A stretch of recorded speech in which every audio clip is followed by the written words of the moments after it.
স্বাগতম ক্রিক ফ্রেন্ডসের নিয়মিত আয়োজন টোটাল ইম্প্যাক্টে আমি সৈয়দ সামি আছি আপনাদের সঙ্গে। আগামীকাল কলম্বোতে বাংলাদেশ এবং শ্রীলঙ্কার মধ্যকার দ্বিতীয় টেস্ট ম্যাচটা শুরু হবে। এই ম্যাচটাতে বাংলাদেশের রেকর্ডের সুযোগ আছে, শ্রীলঙ্কাকে প্রথমবারের মতো টেস্ট সিরিজে হারানোর একটা সুবর্ণ সুযোগ, যেহেতু প্রথম টেস্টটা ড্র হয়েছে। বাংলাদেশের একাদশ আসলে এই ম্যাচে কীরকম হতে পারে এটা নিয়ে কথা বলার জন্য হাজির হয়েছি। আমার সঙ্গে আছে মোহাম্মদ সাদমান। সাদমান, স্বাগতম। ধন্যবাদ। বাংলাদেশের যে ওপেনিং জুটিটা এটা নিয়ে আসলে শুরু করি। এনামুল হক বিজয় প্রথম টেস্টটাতে রীতিমতো ব্যর্থ হয়েছেন, প্রথমে ইনিংসে 0, তারপরে 4। বাংলাদেশের একাদশে যেহেতু মেহেদী হাসান মিরাজ ফিরছেন, বাংলাদেশের একাদশে পরিবর্তন কিন্তু নিশ্চিত। ওপেনিংয়ে কি পরিবর্তনের সম্ভাবনা দেখছেন কিনা আপনি? না, এখন আমাদের কিন্তু ব্যাকআপ আর কোনো ওপেনার নেই। মানে যদি আপনি জাকির থাকতো তাহলে আমরা সাদমানের সাথে হয়তো জাকিরকে খেলাতাম, বা আর মানে অন্য কোনো ওপেনার যদি থাকতো তাহলে হয়তো এটা নিয়ে কোশ্চেনটা আসতো না। কিন্তু মেহেদী হাসান মিরাজকে কিন্তু আমরা অলরাউন্ডার বা মিডল অর্ডারে দেখে থাকি তিনি। সো এখানে বিজয়কে বাদ দিয়ে যদি মিরাজকে নেওয়া হয় তাহলে কিন্তু কিছু অপশান রয়েছে যাদেরকে আমরা ওপেনিংয়ে দেখতে পাই সাদমানের সাথে। সেই ক্ষেত্রে ক্যাপ্টেন শান্ত রয়েছেন, লিটন দাসও আমরা আগে করেছি, কিন্তু তিনি নিয়মিত ওপেনার না। তিনি সাদা বলের ক্রিকেটে ওপেনিং করে থাকেন, কিন্তু লাল বলে আসলে নর্মালি করে থাকেন না। আর তাছাড়া মিরাজকেও কিন্তু আমরা দেখতে পারি, মিরাজকে অনেক জায়গায় অনেক পজিশন অনেকভাবে খেলানো হয়। সীমিত ওভারের ক্রিকেটে তিনি কিন্তু মেকশিফট ওপেনার হিসেবে বেশ কিছু ম্যাচে খেলেছেন, টেস্টে আমরা হয়তোবা সেভাবে দেখিনি। এখন এখানে কোশ্চেন হচ্ছে যে যদি বিজয়কে তারা বাদ দিলে শান্ত কিন্তু সবচেয়ে মানে প্রবাবল নাম বা সবচেয়ে স্ট্রং নাম হচ্ছে শান্ত, যে ওপেন করতে পারে। ফার্স্ট টেস্ট এটা নিয়ে কিন্তু কথা হচ্ছিল, কিন্তু শান্ত লাস্ট টেস্টটাতে টুইন সেঞ্চুরি করেছেন, যেটার কারণে 4 নম্বরে নেমে, যেটার কারণে তার পজিশনটা এখন মানে স্যাক্রিফাইস করবেন কিনা বা পজিশনটা চেঞ্জ করবেন কিনা সেইটা কিন্তু একটা বড় বিষয় রয়েছে। কিন্তু দলের স্বার্থে যদি ওপেনিং করতে হয় তাহলে হয়তো তিনি ওপেনিং করলেও করতে পারেন। এখন আমার মনে হয় যে তিনি যদি ফর্মে থাকেন বা তিনি যদি টাচে থাকেন, আমার মনে হয় না যে খুব একটা সমস্যা হবে ওপেনিং করলে, তিনি যদি মেন্টালি প্রিপারেশন নিয়ে থাকেন। এছাড়া কিন্তু লিটন দাসকে আমরা দেখতে পারি যে তিনি করতে পারেন। মিরাজকে আসলে ওপেনিং করাবে নাকি সেটা একটা বড় বিষয় রয়েছে। এখন বিজয়ের ব্যাপারে কিন্তু ফিল সিমন্স বলেছেন যে তার বিশ্বাস যে বিজয় স্ট্রংলি ব্যাক করবেন, কিন্তু তিনি কিন্তু এটা খোলাসা করেননি যে তাকে এখানে রাখা হবে, কিন্তু হবে না। কারণ তার বিজয়ের ফর্মের অবস্থা আসলে তেমন একটা ভালো না, বা তিনি সুযোগ পেলেও, জাতীয় দলে সুযোগ পেলেও নিজেকে ওইভাবে মেলে ধরতে পারেন না। তবে আসলে তার সিলেকশনটা নিয়ে আসলে অনেক কথাবার্তা আছে, যেহেতু সীমিত ওভারের ক্রিকেটে ঘরোয়া ক্রিকেটে ভালো করেছেন, তারপর তাকে টেস্ট দলে ডাকাটা নিয়েও কিন্তু প্রশ্ন ছিল। সাদা পোশাকের ক্রিকেটে তিনি আসলে এতটা ছন্দে নেই যতটা আসলে লিমিটেড ওভারের ক্রিকেটে ছিলেন, কিন্তু লিমিটেড ওভারে কিন্তু তাকে রাখা এটা আসলে বিষয়। বাংলাদেশ কিন্তু পরবর্তী যে 3-4টা পজিশন আছে এটা কিন্তু প্রায় নিশ্চিত। মমিনুল হক তিনি কিন্তু ওয়ান ডাউনে খেলে থাকেন, এরপর মুশফিকুর রহিম। শান্ত যদি ওপেনিং করেন, শান্ত যদি ওপেনিং করেন তাহলে 4 নম্বর আসলে মুশফিকুর রহিমকেই দেখা যেতে পারে।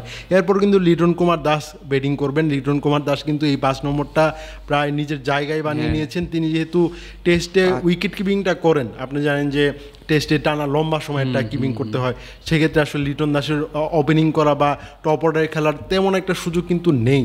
সেক্ষেত্রে আসলে এটাই লিটন কুমার দাসের পারফেক্ট পজিশন আমার মনে হয়। হ্যাঁ, এখানে আমি এটাই বলছিলাম যে এখানে লিটনটাকে হয়তো আমরা দেখতে হয়তো পাবো না। আমাদের সবচেয়ে স্ট্রং কন্টেন্ট হচ্ছে শান্তই, কিন্তু লিটন যদি খেলে আর মিরাজ যদি শান্ত যদি ওপেনিং করে, লিটনের পরে কিন্তু মিরাজ আসবে, এরপরে জাকির আলী অনেক। এটা নিয়ে আসলে কথা হচ্ছিল যে জাকিরকে কি বাদ দেওয়া যেতে পারে না, কিন্তু জাকিরের যে ভালো পারফরমেন্স বা তিনি লাস্টে এসে যে ফিনিশিং রোলটা খেলেন বা শেষের দিকে ধরে থেকে বলারদের সাথে তার যে একটা জুটি হয়, এই জিনিসটা কিন্তু একটা মিসিং থেকে যাবে জাকিরকে করেন। এরপরে কিন্তু নাইমের কথা বলতে হবে, নাইম হাসান। এখন আপনি জানেন যে মানে মেহেদী হাসান মিরাজের পরিবর্তে তিনি গলে কিন্তু চান্স পেয়ে 5টা উইকেট নিয়েছেন। আগের ম্যাচে এত ভালো একজন পারফর্মারকে সেকেন্ড টেস্টে একাদশ থেকে বাদ দিয়ে বাংলাদেশের জন্য আসলে খুবই একটা চ্যালেঞ্জিং একটা বিষয় হয়ে দাঁড়াবে। এটা কিন্তু ঠিকও হবে না। আপনি একটা প্লেয়ারকে আসলে ভালো পারফর্ম করার পরে আপনি আরেকটা প্লেয়ারকে সুযোগ দিতে তার পজিশনটা স্যাক্রিফাইস করবেন বা তা কম্প্রোমাইজ করবেন, এটা মনে হয় না ঠিক হবে, এবং সেটা হয়তো করবেও না। কারণ কলম্বোর উইকেটে আমরা শুনেছি যে মানে স্পিন ফ্রেন্ডলি হতে পারে, সেখানে কিন্তু স্পিনারদের চেয়ে ব্যাটাররাই ভালো করার সম্ভাবনা আছে। এই যে শ্রীলঙ্কার ক্যাপ্টেন ধনঞ্জয় ডি সিলভা তিনি আসলে প্রেস কনফারেন্সে বলছিলেন যে তারা আসলে 3জন পেসার নিয়ে মাঠে নামার জন্য প্ল্যান করছিলেন, কিন্তু আজকে তাদের উইকেট দেখে মনে হয়েছে যে উইকেটটা একটু ব্যাটারদের বেশি ফেভার করতে পারে, এই কারণে তারা আসলে বাড়তি ব্যাটার নিয়ে খেলার একটা ইঙ্গিত কিন্তু দিয়েছেন। সেক্ষেত্রে বাংলাদেশ যদি 3জন স্পিনার নিয়ে নামে আসলে আসলে অবাক হওয়ার কিছু থাকবে না যদি মানে আসলে বাংলাদেশে এর বাইরে আসলে সুযোগও খুব একটা নেই আমার মনে হয়। এখানে তো তাইজুল নাইম রয়েছেন আর মিরাজ যেহেতু ফিরছেন অলরাউন্ডার হিসেবে, একটা স্ট্রং একটা স্পিন লাইন আপনি বাংলাদেশের মাঠে নামতে পারবে। এছাড়া যদি বিজয়কে রেখে দেয় তাহলে হয়তো একটা পেসার হয়তো কমে যাবে, তখন হয়তো আমরা শুধু হাসান মাহমুদকে দেখব। আর যদি দুইজন পেসার নিয়ে খেলে এবার ওদের আসার ব্যাক করার একটা সুযোগ রয়েছে। এছাড়া খালেদও কিন্তু রয়েছেন যিনি অনেক ওভার অনেক স্পেল টানা বল করে যেতে পারেন। সো এই দুটো অপশন রয়েছেন। আমার মনে হয় যে নাহিদ রানাকে হয়তো তারা ড্রপ করতে পারে। নাহিদ রানা কিন্তু ফার্স্ট টেস্টে খুব একটা ভালো করতে পারেন, উইকেট পাননি সম্ভবত। সেক্ষেত্রে আসলে তাকে একাদশ থেকে ড্রপ করাটা আসলে যদি ব্যাটিং ফ্রেন্ডলি হয়, যদি আপনার ব্যাটিং ফ্রেন্ডলি ট্র্যাক হয় তাহলে আমার মনে হয় না নাহিদ রানা আসলে সুযোগ পাবে, কারণ তাকে আসলে রিড করাটা হয়তো ইজি হয়ে যাবে শ্রীলঙ্কার ব্যাটারদের জন্য।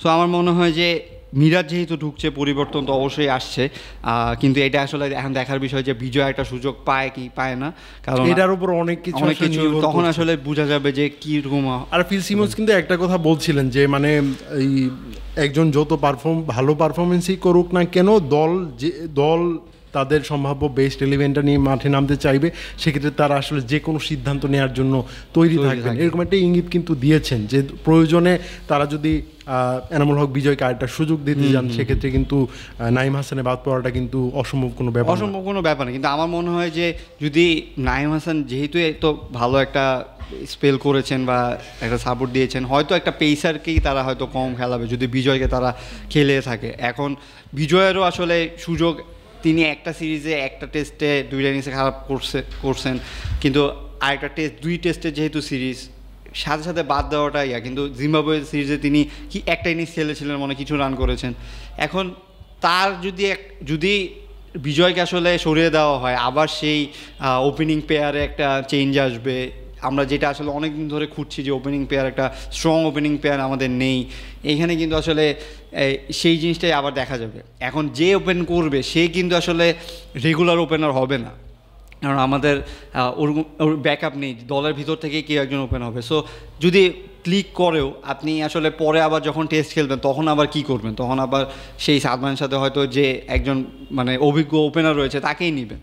এখন এই টেস্টটা আসলে আপনি যেটা বলছিলেন যে রেকর্ড করার একটা সুযোগ রয়েছে, যেহেতু আমরা একটা ছন্দে রয়েছে, টিমটা মোটামুটি ভালো খেলেছে। আমরা যদি শ্রীলঙ্কাতে সেকেন্ড টেস্টে যদি ড্র করি এটা আসলে আমাদের একটা সিরিজ জয়ের সমান একটা ড্র আসলে আমরা মানে যেই আমরা একটা মানে মানে একদম চাপে রয়েছি সেই চাপটা হয়তো কিছুটা রিলিজ হবে। আর আমরা রিসেন্ট গত বছরও কিন্তু টেস্টে আমরা মোটামুটি ভালো করেছি, পাকিস্তানের সাথে আমরা তাদের হোম গ্রাউন্ডে হারিয়েছি, ওয়েস্ট ইন্ডিজের সাথে একটা টেস্ট জিতেছি। সো আমার মনে হয় যে টেস্টে এই রানটা কিন্তু খুবই ভালো হবে যদি আমরা অন্তত যেই খেলাটা গলে দিয়েছে সেই খেলাটাও যদি কলম্বোতে দিতে পারে, আমার মনে হয় যে একটা পজিটিভ রেজাল্ট আসবে। শ্রীলঙ্কা কিন্তু খুবই ভালো টিম করেছে তারা, আমরা জানি যে সেকেন্ড টেস্টের দলে 2টা পরিবর্তন তারা কিন্তু করেছে। সেকেন্ড টেস্টে কিন্তু শ্রীলঙ্কার হয়ে অভিষেক হতে পারে সোনাল দিনুসার, তাছাড়া তারা কিন্তু বিশ্ব ফার্নান্দোকে কিন্তু স্কোয়াডে নিয়েছে, তারও খেলার সম্ভাবনা বেশি। কি মনে করছেন যে এই দুই দলের কম্পিটিশনটা কীরকম হবে সেকেন্ড টেস্টে? ফার্স্ট টেস্টে কিন্তু খুবই হাড্ডাহাড্ডি লড়াই হয়েছে, এটা কিন্তু বলার অপেক্ষা রাখে। যেহেতু তাদের হোম গ্রাউন্ড সেখানে আসলে বাংলাদেশের জন্যই বিষয়টা কঠিন হবে। এখন শ্রীলঙ্কার ম্যাথিউসও কিন্তু নেই, ম্যাথিউস কিন্তু শেষ, তার জায়গাতে আসলে খেলবেন সোনাল দিনুসা। ঘরোয়া ক্রিকেটে তিনি খুবই ভালো পারফরমেন্স করছিলেন, গত বেশ কিছুদিন ধরেই ভাবা হচ্ছিল যে অ্যাঞ্জেলো ম্যাথিউসের পারফেক্ট একটা রিপ্লেসমেন্ট হবে সোনাল দিনুসা, এটাই আসলে হতে যাচ্ছে। এখন সেই সুযোগটা আসলে তিনি এখন কাজে লাগাতে চাবেন অবশ্যই, যেহেতু বাংলাদেশের মতো একটা প্রতিপক্ষ পেয়েছেন। সো আমার মনে হয় যে সেই জায়গাটাও তিনি কাজে লাগাবেন। এখন ম্যাথিউস যেহেতু নেই, তাও শ্রীলঙ্কা টিমের কোপ আপ করার একটা বিষয় রয়েছে, তার জায়গাটায় নতুন একজন আসছে, তাদের প্রচুর প্লেয়ার আছে রিপ্লেসমেন্ট করার, তারা আসলে ওইভাবে সুযোগ পেলে তারা নিজেদের মেলে বেস্ট কম্বিনেশন করার জন্য আসলে কিছু সময় লাগে, সেই সময়টা আসলে দিতে হবে। এখন সেই সুযোগটা আসলে বাংলাদেশেরও কাজে লাগানো উচিত, যেহেতু নতুন একজন আসছে, তাকে যদি মানে তারা রিড করে ফেলতে পারে তাহলে বাংলাদেশের জন্য আসলে সুবিধা হবে। আর এই টেস্টটা আসলে এখন সেশন বাই সেশন চিন্তা করাটাই উচিত। এখন আমরা কালকে যদি শুরু করি, প্রত্যেক সেশনটাই আসলে সেশন জয় করতে পারলে আস্তে আস্তে 5 দিনের টেস্টটা জিতা যাবে। সো বাংলাদেশে আমার মনে হয় যে সেইভাবেই শুরু করা উচিত। আর নাজমুল শান্ত একটা ইনজুরি কনসার্ন ছিল, কিন্তু আজকে কিন্তু ফিল সিমন্স বলছেন সেটা সমস্যা হবে না, তিনি খেলবেন।